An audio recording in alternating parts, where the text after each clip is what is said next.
The moment he walked on stage at age 6, the spotlight seemed to know exactly where to shine.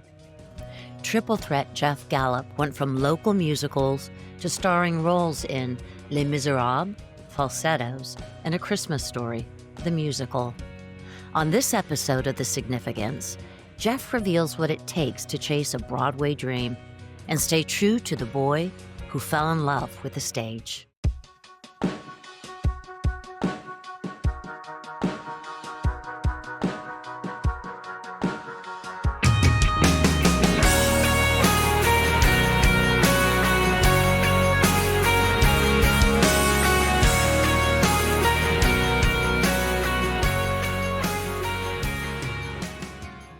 Don't forget to like, subscribe, and hit the notification bell. The Significance with Tyler and Signy starts now. Welcome to The Significance. Jeff, we are so very happy to have you here as our guest today. How are you doing? I'm doing wonderful. Thank you for having me. Well, let's jump right into it. Jeff, you describe yourself as an old-fashioned performer with a fresh exuberance.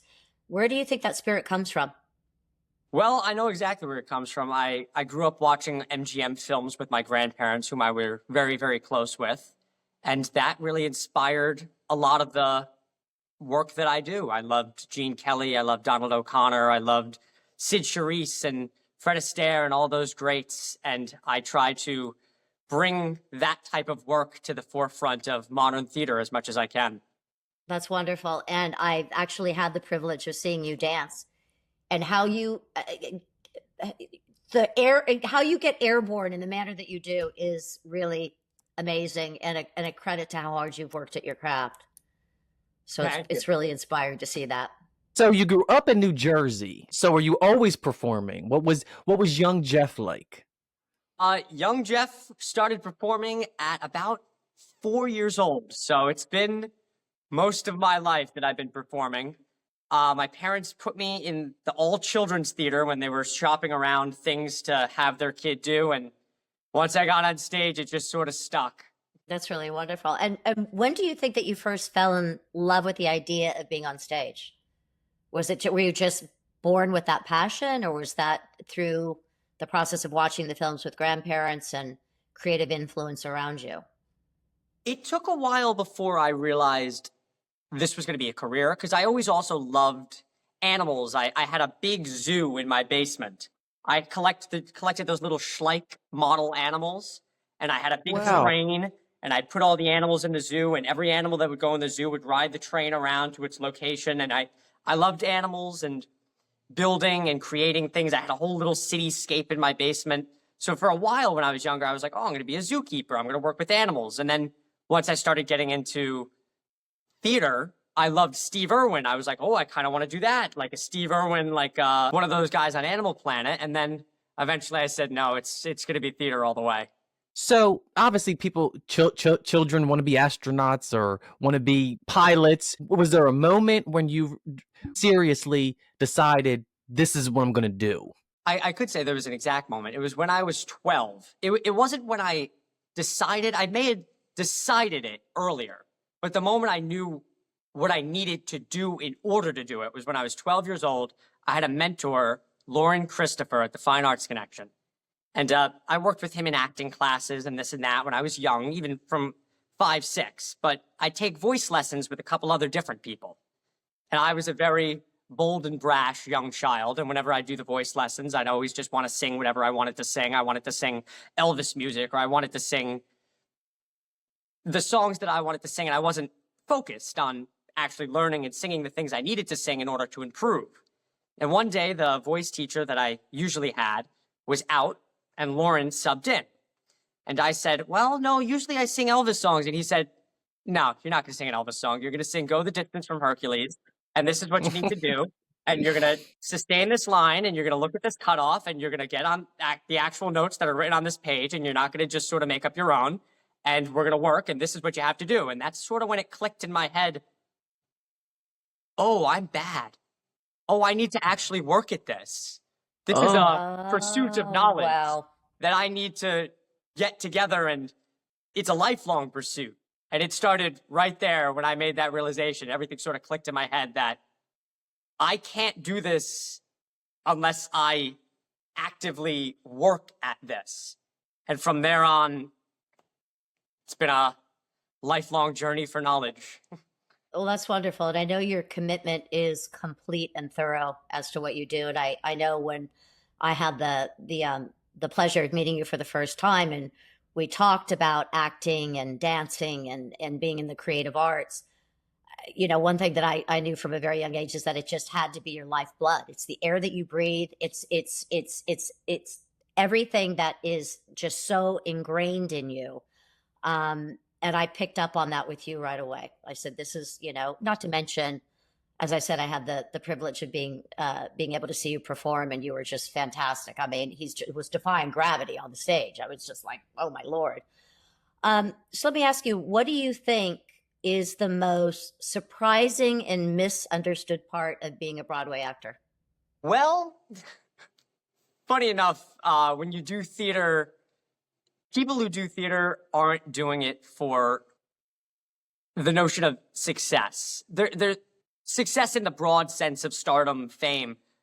Most people working on Broadway, it's really not a huge check. And you sort of have to do a lot of other things with it just to get by and do it. You really do it because you love it. I came to that realization about the financial side of things when I was working a contract with a bunch of union actors who all had side hustles.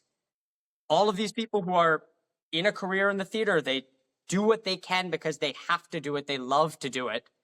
It's hard to really be fully sustained doing just theater. Every theater actor has some other things they do, whether it be film. A lot of people, it's an unfortunate saying, but a lot of people say you have to pursue a film career to support your theater hobby. It's an unfortunate saying that comes up, but it is sort of true. But whether it be acting on the screen or carpentry or other manual labor, I had a web designer friend, or composing or teaching classes. Everyone sort of has to branch out and do some other things in order to be able to come together and pursue theater, even at the highest level. It's just amazing to step into a theater and be transported to another era, to another place, to another time. It's just, God forbid that ever goes away. And I don't think it ever would. So you've traveled around the country, you know, performing. Are there any cities or that stand out to you, and or moments in terms of the difference between one city versus the other city, or one coast versus the other coast in terms of performing? Well, it's always interesting to see what different regional sects of the country resonate to comedically. I've had the privilege of performing some shows where it's the same show in different areas of the country. I performed this show, Crazy for You, down south in South Carolina, and then I also got to perform it way out west in Big Fork, Montana. And certain jokes would always land in one place and not quite land in the other, and then vice versa. And it's very interesting to see what certain demographics of people resonate with comedically and storytelling-wise. And some things will surprise you. For example, I got to do Fiddler out in Montana, and you'd think there's no Jewish people in Montana. I was probably one of the only Jewish people for 100 miles that even is ethnically Jewish. And that's interesting because obviously you're performing a scripted play, so you don't really change it, where comedians change their material based on, you know, the different demographics or different areas. So that's interesting. You start to get a feel for what things to lean into where. do you feel that your identity being Jewish and Italian ever shaped the kinds of roles that you go for and the lens that you bring to your work? Oh, most definitely. I love to play roles that lean into the culture that I stem from. It's a little stereotypical, but I've gotten typecast as gangsters a lot. I was Harry the Horse in Guys and Dolls and a few other gangster roles. I did a small film with some friends where they had me play almost a parody of myself named Vinny. And it was a guerrilla film where we just sort of ran around New Jersey doing vignettes, and it was edited together into a hodgepodge of Italian comedy. That sounds wonderful. Where can we see that? That's on YouTube. It's on Big Moon Productions. Did that film. Big Moon Productions. I Okay, want to see guys, check that. that out. Yeah, write that down, guys. Absolutely. Check that out. Everybody has tricks, especially in theater. How do you keep it fresh every night? What's your method for that? Well, a big part of it is consistency. When you do a show, you got to make sure it maintains the same value that it was set with every single night. Even if you have an audience of 12 or an audience of 1,200, you got to give them the same show every time because you never know who's there. And I like to mentally say to myself that theater is important and you never know who's in that audience. Even if it's a small crowd or a big crowd, you never know who's there that day. You never know who needs to see the show, who needs to hear this message or needs just a little pick-me-up. And it's important to make sure that everyone gets the same show. Everyone who comes to see the show gets the same amount of passion and drive from everyone on the stage. And even when it's a smaller house and they can't quite give it back, it motivates you to always be able to give it to them. Would you say that you're one of those performers who want to know who's in the audience or don't? Oh, it depends who's in the audience. if some, Therein lies the question. It's true. I will say I don't mind knowing who's there. Seeing them sometimes is a little sketchy, but it's great that I'm just blind as a bat. So usually I can't see anything in the house. I look into the stage lights and I go, oh, an abyss. Wonderful. So what role do you feel has brought you the most joy or the most growth? I would say probably Bobby Child. I've had the fortune of playing that role twice, and I adore that show. I would do that show forever and ever and ever. It's Gershwin music, which is the most gorgeous music ever written. Fabulous. And it's a wonderful musical comedy. It was originally done by Susan Stroman, and I've done the original choreo. I've had another friend who did some choreo of her own for a production. And it's just a wonderful piece of theater. It's fast, it's funny, the music is incredible, and it's just a joy to do and a joy to see and a joy to be a part of. Do you feel that playing a particular character as in your personal life helped you to grow? Number one, endurance. You almost never leave the stage the whole show. And when you do leave the stage, it's a costume change because the whole premise of the show is he's disguised as someone else. So when you go off stage, it's for 15 seconds to run and change a three-piece suit and put on a fake mustache and run back on. And it's all Fred Astaire, Ginger Rogers-esque ballroom dancing. It was really the first time I delved into ballroom. I took some classes at a local ballroom studio to try to get me ready for the first time I did the show. And then the girl I was playing opposite had recently done Steel Pier, which, for those who don't know, is a show that is entirely ballroom dancing. It's a show about a ballroom competition in, I believe, the early 20s in Coney Island, and almost the whole show, you're ballroom dancing around the stage. So she was a pro, and as the male presenting performer, you've got to lead. So I'm trying to lead her, and it was a very fast and furious learning process. So you're ready for Dancing with the Stars then? Hey, if they give me a call. So obviously you're on the road a lot, with traveling productions. What's your favorite thing about being on the road? I love seeing new places.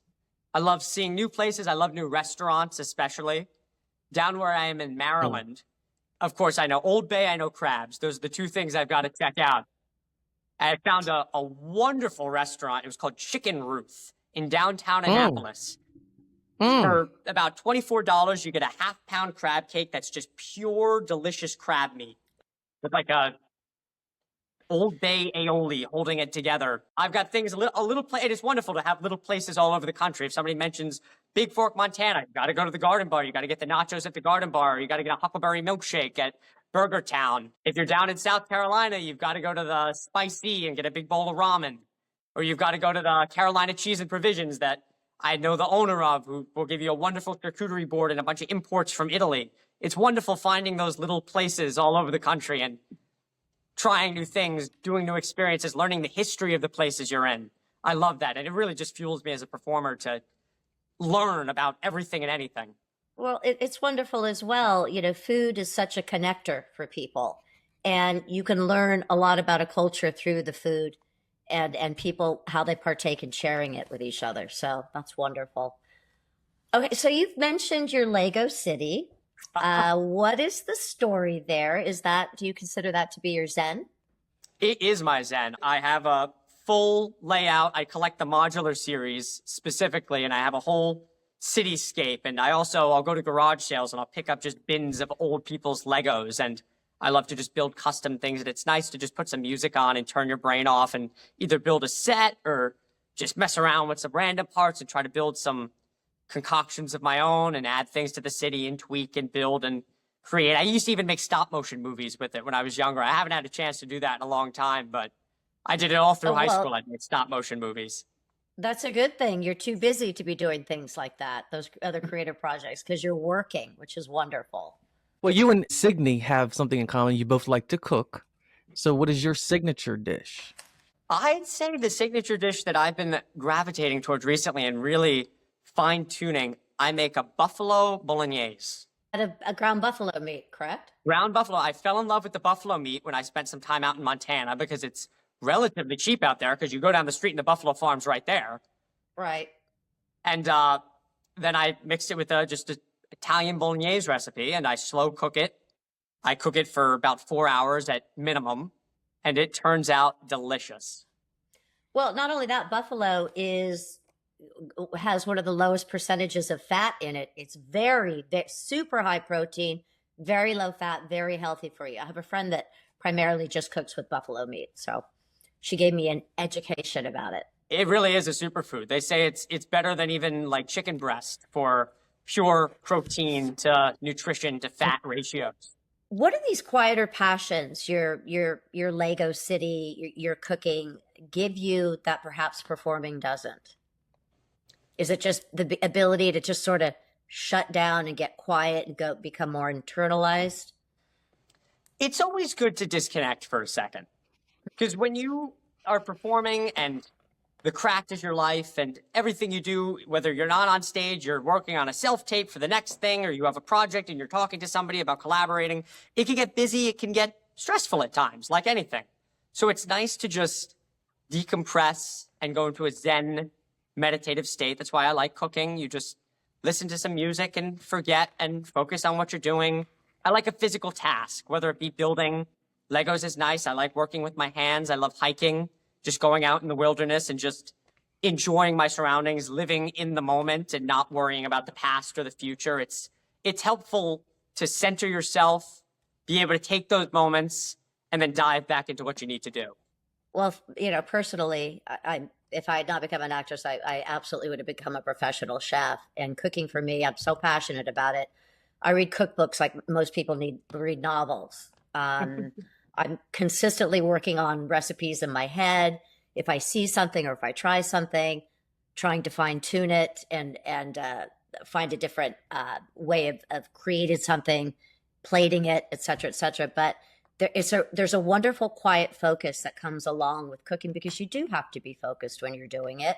But it's very different because there's not all the exterior outside noise, motion, all of that. It's just very focused. To me, it's very Zen. Cooking is very Zen, just like your Lego city is for you. So I really enjoy it. So Broadway, like film, television, the whole entertainment industry in general has really gone through a lot of recent changes. Since you've been in the trenches, how has it changed and how do you adapt? How have you been adapting to just the new landscape in entertainment? Well, there's always certain trends of things. I mean, the biggest shift of things, if we look back at theater history, there's certain shows that come along that sort of just rewrote the rules. When Hamilton came out in the early 2000s, it shifted everything. And now we've shifted to a more contemporary sound, contemporary style. And unlike Hamilton, we now have a lot of these jukebox musicals. We've got the Jersey Boys, we've got the Mamma Mias, we've got the Beautifuls, we've got the Tina Turners. A lot of these shows have now taken the scene. Moulin Rouge, which is the big one right now. And it's interesting. You have to stretch yourself. You have to learn different vocal styles. I said earlier that I classify myself as a old school MGM guy, but I work on my pop rock sound. I work on my higher rock belt. I have to work on that calm, cool, bluesy sound. I work on my guitar to be able to play and sing a little bit for those rock and roll shows. Saxophone, I've been playing. I just did a show where I played saxophone live on stage for the Elvis Presley story, Heartbreak Hotel at the Engelman. Wait, did you study saxophone in school? No, I didn't. I actually hadn't. I studied it in high school. I hadn't picked it up since high school, and I was auditioning for this show, and I found out I knew the music director from another project, and he loved me, and he's like, "Do you play sax?" I was like, "Yeah." And then I picked it up, I dusted it off, and I learned a couple songs. I came into the audition, and then I ended up playing more than I sang in that show. I had about 7 charts off the dome. It was like a big band up on a riser during the show. It was incredible. It was such a fun experience. And I've been getting more into it again as a result of that show. Do you feel a certain responsibility to keep a tradition, the tradition of theater alive? Oh, of course. And that's why I always say I love the classics. And I've found communities of people that also really appreciate some of the older techniques and stylings and are doing their best to make sure they stay alive and fruitful in modern theater. And of course, as things change and grow, it just diversifies the tapestry of what is the history of American theater.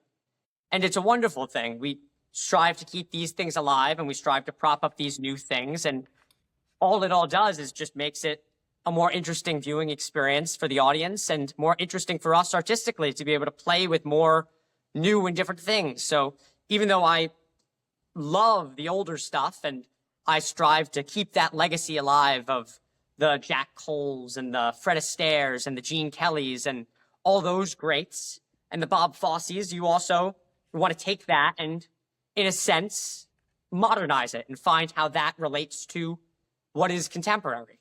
Has what it gives to you, the performing, has that changed or evolved from when you first started or when you were younger to what it gives you now? When I was younger, I was just a little ham, and I just liked people to clap. And of course, there's always an element of that to every performer, whether they want to admit it or not. We all like a little bit of praise. We all like the admiration. We all like to get up in front of people and to get a reaction.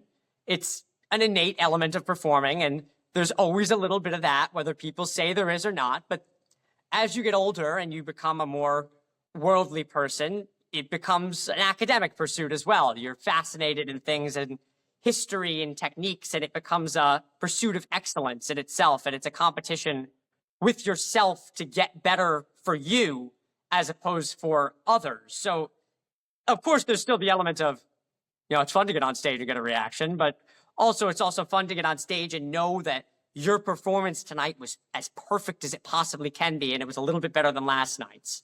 And that competition with yourself and that pursuit of excellence becomes a leading driver. Which leads me to my next question. Is that what keeps you showing up, auditioning, giving you the heart to work? Is that drive? I'd say that what really keeps the drive going of getting in the room, there's an old Mel Brooks quote that I really resonate with.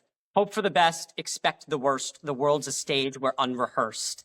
Yeah, it's beautiful. Really, it's true. And I feel like that's and absolutely, there's so much truth in that. An exceptional amount of truth.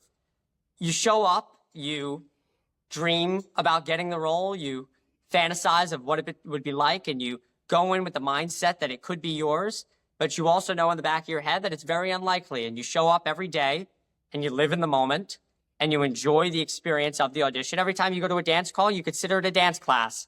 Whether you get seen or asked to sing or whatever it is, you consider it, you had the opportunity to be in the room with these people, whether it be the creative team that you respect or friends that you know in the room. And even if you don't get seen that day, if you walk in and you sign up on the non-act list and you sit there for 5 hours and then they turn you away, I'm sure there were people in the waiting room who you just made a connection with, either new friends or old friends. And it's always good to keep those connections alive. So I enjoy living day to day, and I live for those specific experiences. And I know that in the grand scheme of things, everything will work out how it's supposed to work out.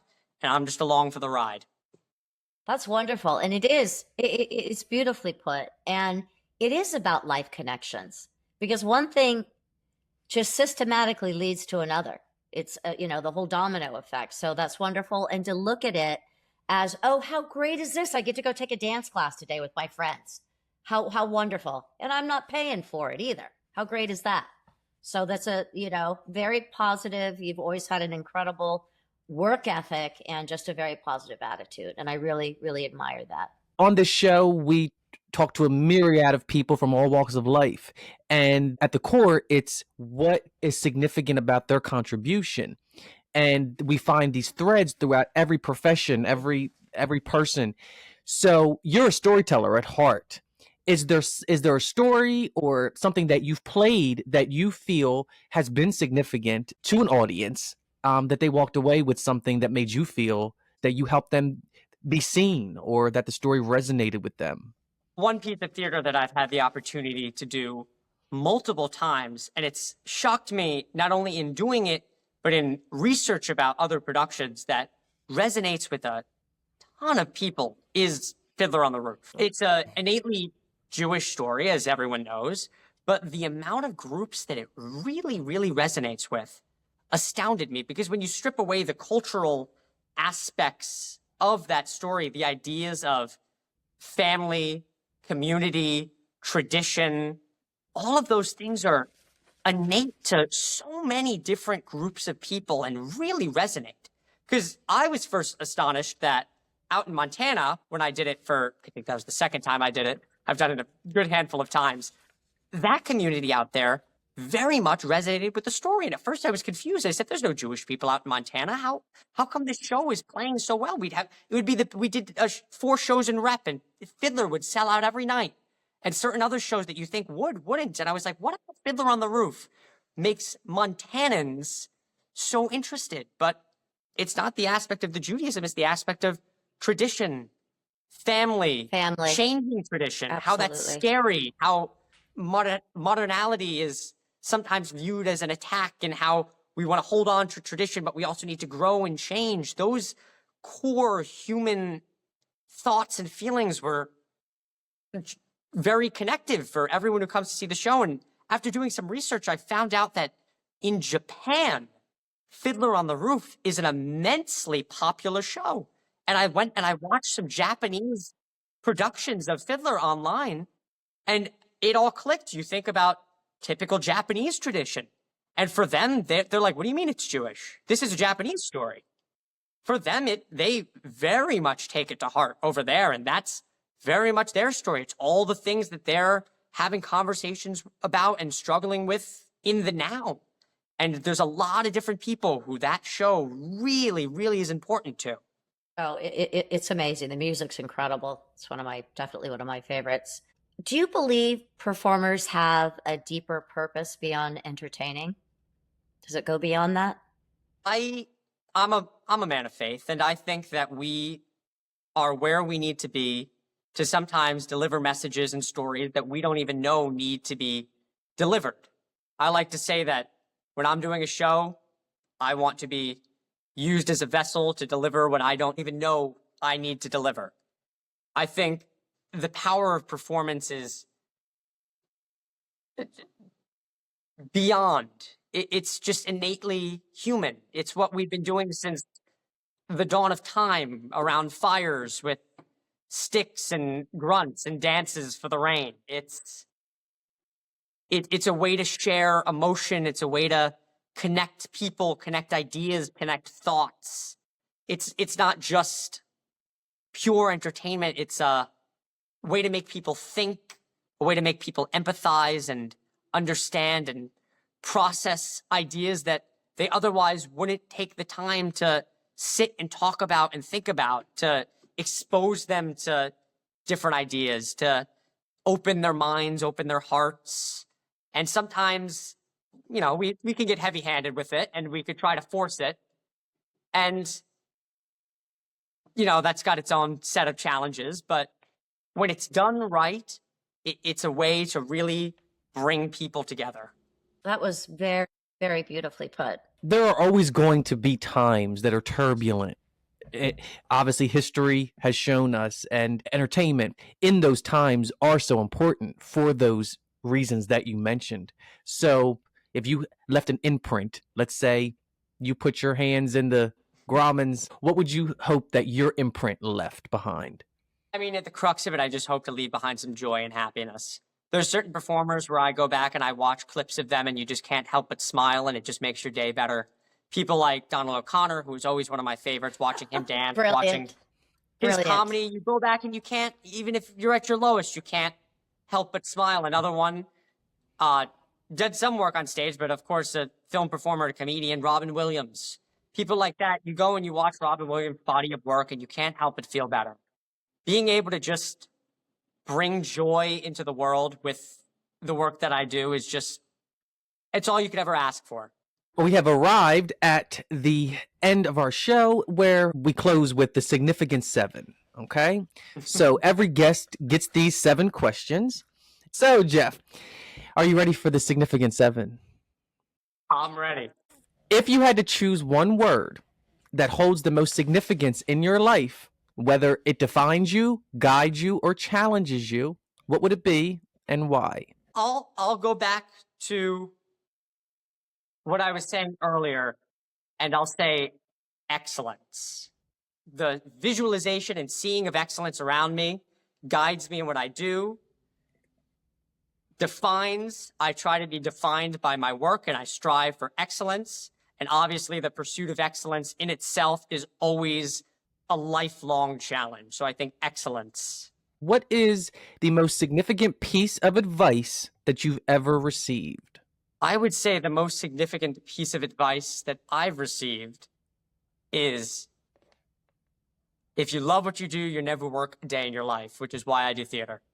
What is the most significant risk that you've ever taken? The most significant risk that I've taken is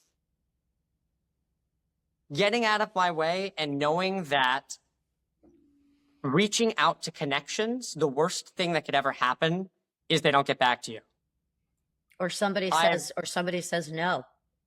It's no true. Is a full Knowing sentence. that no is not a bad thing, and pursuing connections that I have and avenues and windows and being open to being a little bit more bold in my career and not worrying about there being some ridiculous negative effects that you conjure in your head about sending that email or reaching out to that person, because it's paid off a lot of times. What is the most significant life lesson you've ever learned? Try. I had one teacher, and I loved her class. The first thing she'd always say, the first words of college were, make a damn choice. And I think that's extraordinarily important, not only in theater, but in life, holding true to what's inside you, your values, your principles, and just making a damn choice sometimes and not being complacent. What significant moment in your life changed how you see the world? The one that I discussed earlier with my mentor when I was 12, it's hard not to harken back to that statement that I made in the beginning of the podcast for the answer to this question. It feels a bit lazy that I already went through that one, but if there's one moment in my life that really turned things on their head, it was that moment there. So I've got to reach back and grab that one. What significant relationship has shaped you the most? I've been blessed with so many extraordinary people in my life. My parents, my grandparents. I think my relation to both, there's, say one relationship, but the 3 most important men growing up in my life being my father, my grandfather, and my mentor, Lauren Christopher. I think those 3 relationships together really shaped me into the not only the person, the man, and performer I am today. It would be hard to say any one of those 3 relationships because all 3 were so very important to me. I don't know the other 2 gentlemen that you're speaking about, but I have had the privilege of knowing your parents, and they have been so incredibly supportive of you and what you have pursued throughout the years that it's inspiring to me to see parents that involved and that supportive. And I adore your parents. So what a wonderful gift to have in your life as a entertainer. Not everybody has that. So it really is. What is the most significant truth that you've come to understand about yourself? See, the first instinct that I have is I always have an opinion. which is good, which is good and bad Great. at times. That I always have an opinion. Double-edged and I sword. think, you know what? But now after saying it out loud, I think that is probably the most significant truth that I've learned about myself is I always have an opinion, and sometimes I should share it and sometimes I shouldn't. But I think that's always important as an artist, is to have a thought, have an opinion, have a perspective, and sometimes you got to keep your mouth shut. But other times it's important to stand up and share those opinions and thoughts. But that's something that I need to check in my head. Well, Jeff, before you leave, where can everyone follow you, keep up with all the projects that you're doing, and come see any shows that you're in? You know, where can people keep in touch? The best place would probably be to follow me on Instagram at @thejgallup is my Instagram handle. You could also find me on my website, jeffgallup.com, and my YouTube channel, which is the same as the Instagram at @thejgallup. If you have an opportunity to go and see Jeff in this phase of his creative journey, do it, because the tickets get much more expensive when you go and see him on Broadway as a star of Broadway. And that is a true story. He's got the it factor. Follow him closely, because I know he's going to do really amazingly bigger, broader, more fantastic things in your career. You really are very special, Jeff. And I can't thank you enough for joining us today. It's really been a pleasure. Oh, thank you for having me. Until next time, take care.